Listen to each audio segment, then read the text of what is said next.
নমস্কার বন্ধুরা, চলে এলাম একটা রেসিপি নিয়ে। আজকে বানাবো সাজনা আর ট্যাবলেট আলু দিয়ে ঝোলটা বানাবো। তো ট্যাবলেট আর আমার আলুটাকে সিদ্ধ করে আগে ভেজে নিয়েছি।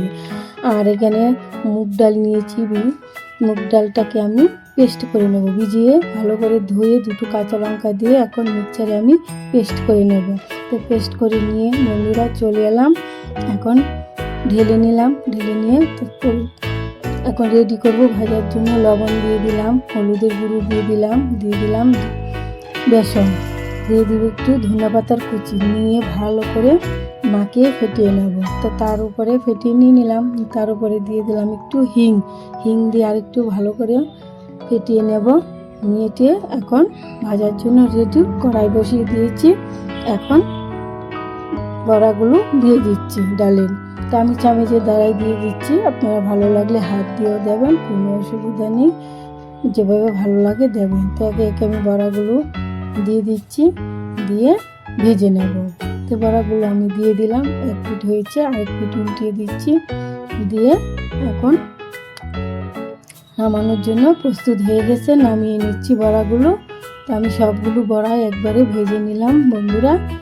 তো নামিয়ে নিয়ে এখন কড়াই বসিয়ে দিয়েছি, দিয়ে দিব সম্বর। তো তেল দিয়েছি, গরম হয়েছে, দিয়ে দিলাম একটা তেজপাতা দুভাগ করে, দিয়ে দিলাম জিরে আর কালো জিরে ফোড়ন, দিয়ে দিলাম একটা টমেটো, তার উপর একটু লবণ দিয়ে টমেটোটাকে গলিয়ে নিচ্ছি।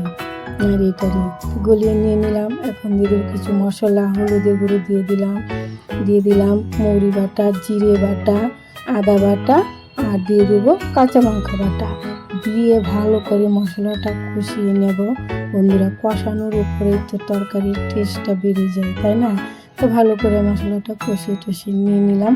এখন দিয়ে দেব সাজনাগুলো দিয়ে দিলাম, দিয়ে সাজনার সঙ্গে ভালো করে এখন মশলাটা কষিয়ে নিচ্ছি। তো ভালো করে ভেজে নিয়ে নিচ্ছি কষিয়ে। তো এখন দিয়ে দেব একটু জল দিয়ে আবার একটু ভালো করে নাড়িয়ে নিয়ে দিয়ে দেব একটা ঢাকা। তো ঢাকা দিয়ে চলে আসলাম, ঢাকা উঠিয়ে এখন এই পর্যায়ে এসেছে। এখন আবার ভালো করে একটু নাড়িয়ে নেব মশলার সঙ্গে। এখন দিয়ে দেব একটু সেই আলুগুলো সেদ্ধ করে ভাজা করে রেখেছিলাম, ট্যাবলেট আলুটা দিয়ে দিলাম।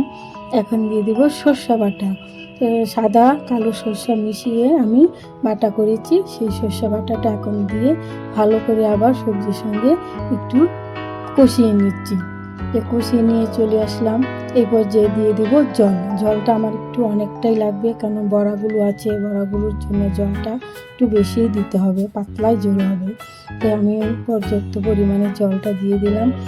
তো এখন দিয়ে দেবো স্বাদ মতো লবণ, দিয়ে দিলাম চিনির গুঁড়ো, দিয়ে ভালো করে নাড়িয়ে এই পর্যায়ে দিয়ে দেবো আমি ডালের বড়াগুলো। ঝোলটা ফুটে উঠেছে, ডালের বড়াগুলো দিয়ে দিলাম, দিয়ে ভালো করে একটু নাড়িয়ে নিলাম, নিয়ে আর একটু ঢাকা দিয়ে দেবো। তো ঢাকা দিয়ে চলে আসলাম। এখন দিয়ে দিলাম দুটো কাঁচা লঙ্কা, তার উপরে ছড়িয়ে দিলাম ধনিয়া পাতার কুচি। তো আমার হয়ে গেছে, ঝোলটা রেডি হয়ে গেছে, নামানোর পর্যায়ে চলে এসেছে। যদি আমার ভিডিওগুলো ভালো লাগে বন্ধুরা, তো লাইক কমেন্ট ফলো করে পাশে থেকো, একটা সাবস্ক্রাইব করো। তো আমি পরিবেশন করে আসলাম এই পর্যায়ে। তো দেখো কতটা সুন্দর ইয়াম্মি হয়েছে। এই গরমে এরকম পাতলা ঝোল বেশ লাগে খেতে। আর সাজনা বলে কথা, সাজনা তো অনেক উপকারী জিনিস। তো ভালো লাগলে পাশে থেকো, আবার দেখা হবে নেক্সট ভিডিওতে।